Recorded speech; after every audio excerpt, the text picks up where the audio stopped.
Olá, bom dia. Hoje nós vamos falar sobre coeficiente de solubilidade, certo? Então nós vamos ver qual é a definição de coeficiente de solubilidade. Então, coeficiente de solubilidade é a quantidade necessária de uma substância para saturar uma quantidade padrão de solvente em determinada temperatura e pressão. Então aí deixa bem claro a definição de solubilidade, né? Quando determinado solvente ele satura uma quantidade, né, substância, no caso um soluto, para saturar uma quantidade de solvente, né? Ou seja, se dissolver uma determinada quantidade de solvente a uma determinada temperatura e pressão. Então, os exemplos aí, ó, nitrato de prata, eu tenho 330 gramas de prata dissolvida em 100 ml de água a temperatura 25 graus Celsius. Já o cloreto de sódio, eu tenho 357 gramas dissolvido em 1 litro de água a 0 graus Celsius. E o cloreto de prata, eu tenho 0,0035 gramas dissolvido em 100 ml de água a 25 graus Celsius.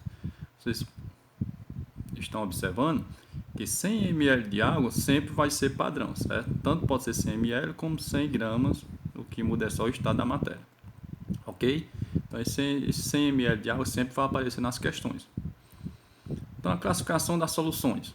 As soluções podem ser classificadas em 3, certo? Quanto à quantidade de solúvel. Pode ser chamada de solução saturada, como solução insaturada. E a solução supersaturada, certo? O que é uma solução saturada? Dizer que uma solução é saturada é o mesmo que dizer que a solução atingiu o ponto de saturação, ou seja, é aquela solução adequada, né? Que há um equilíbrio entre o soluto e o solvente. Então, são aquelas que atingiram o coeficiente de solubilidade, está no limite da saturação, certo? Então, o solvente ele atingiu o limite de saturação dele, então, ele não suporta adicionar mais soluto. Isso quer dizer o quê? Que a quantidade de soluto é igual ao coeficiente de solubilidade. Então, essa solução saturada quer dizer que o solvente chegou no seu limite, ele não consegue dissolver mais soluto. Então, ele atinge o coeficiente de solubilidade. É o limite dele, é o que ele pode dissolver, certo? Já a solução insaturada, que ela pode ser chamada também não saturada, são aquelas que contêm menos soluto do que o estabelecido pelo coeficiente de solubilidade. Não está em equilíbrio, certo? Essa solução, porque se for adicionado mais soluto, ele se dissolve até atingir a saturação. Então, essa solução é bem básica. Quando você vai fazer um determinado suco e você coloca apenas 1 colher de açúcar no suco e percebe que o suco não ficou adequado. Mas se você colocar mais outra colher de açúcar, o solvente vai conseguir dissolver. Ou seja, essa solução ela está insaturada. Então, quando você adiciona mais açúcar, claro que o solvente ele vai conseguir dissolver aquela quantidade de soluto, porque não foi atingido o ponto de equilíbrio. Não está em equilíbrio, fica bem claro, porque se for adicionado mais soluto, ele se dissolve até atingir o que? A saturação. Então, na solução insaturada, a quantidade de soluto é menor do que o coeficiente de solubilidade, certo? Já na solução lá saturada, a quantidade de soluto é igual ao coeficiente de solubilidade, certo? Solução supersaturada são aquelas que contêm mais soluto do que o necessário para formar uma solução saturada em determinada temperatura. O que quer dizer uma solução supersaturada? Uma solução supersaturada. Essa solução ultrapassa o coeficiente de solubilidade, né? Se o solvente só pode dissolver 2 colheres de açúcar, então você adiciona 4 colheres de açúcar, então ultrapassou o coeficiente de solubilidade. São instáveis e podem precipitar, formando o chamado precipitado, PPT, ou corpo de chão. Isso quer dizer o quê? Na solução supersaturada, a quantidade de soluto sempre vai ser maior do que o coeficiente de solubilidade, certo? Então, recapitulando, solução saturada, a quantidade de soluto é igual ao coeficiente de solubilidade. Solução insaturada, a quantidade de soluto é menor do que o coeficiente de solubilidade. Solução supersaturada, a quantidade de soluto é maior do que o coeficiente de solubilidade. Ok? Então vamos estudar as curvas de solubilidade. São gráficos que apresentam variação dos coeficientes de solubilidade da substância em função da temperatura. Então nós estamos vendo aí o gráfico, certo? Então aí no eixo da abscissa é a temperatura e no eixo das ordenadas é o coeficiente de solubilidade. Então ele diz a primeira linha aí: para qualquer ponto em cima da curva de solubilidade, dessa linha aí, que é essa curva, né? Solubilidade, a solução é saturada. Então, qualquer ponto que estiver em cima da curva, essa curva aí, que é minha parábola, a solução é saturada. Qualquer ponto em cima dessa curva, certo? Para qualquer ponto acima da curva de solubilidade, a solução ela é o quê? Super saturada.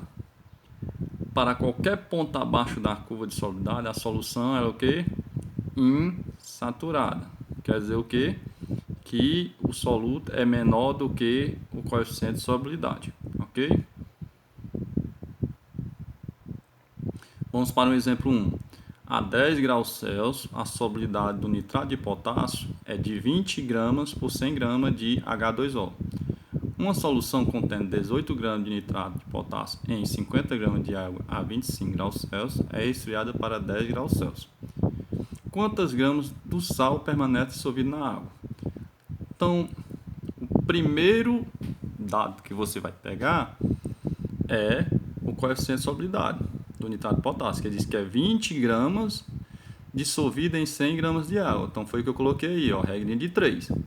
20 gramas dissolvido em 100 gramas de águas, que ele diz que essas 18 gramas de nitrato de potássio está em 50 gramas de água. Então, 50 gramas de água está para X. Então, 100 vezes X é 100X, igual a 20 vezes 50 dá 1000. Então, X vai ser igual a 1000 dividido por 100, que 1000 dividido por 100 dá 10 gramas. Então, é lógico, né? Se eu tenho 20 gramas de nitrato dissolvido em 100 gramas de água, então, em 50 gramas, eu vou ter 10 gramas de nitrato de potássio dissolvido em 50 gramas. Então, a resposta correta é a letra D.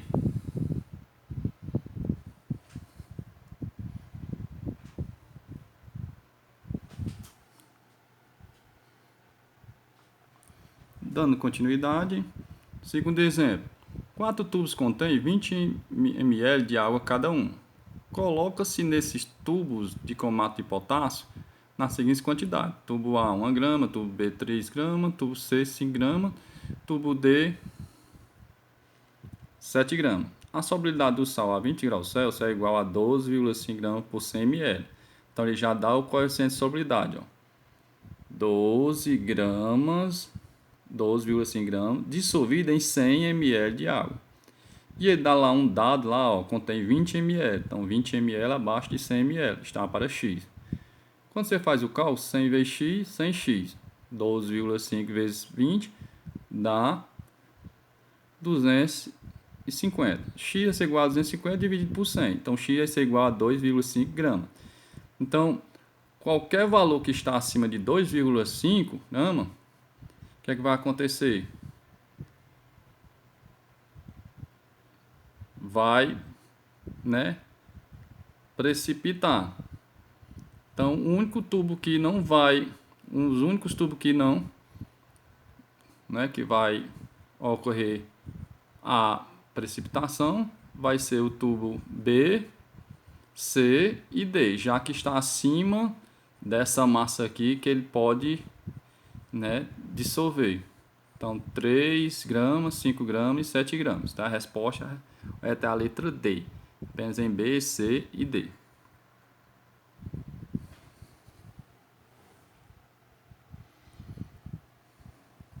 Quanto à proporção do soluto solvente, a solução pode ser concentrada, né, que é grande quantidade de soluto em relação ao solvente, ou seja, que há muito soluto presente no solvente, certo?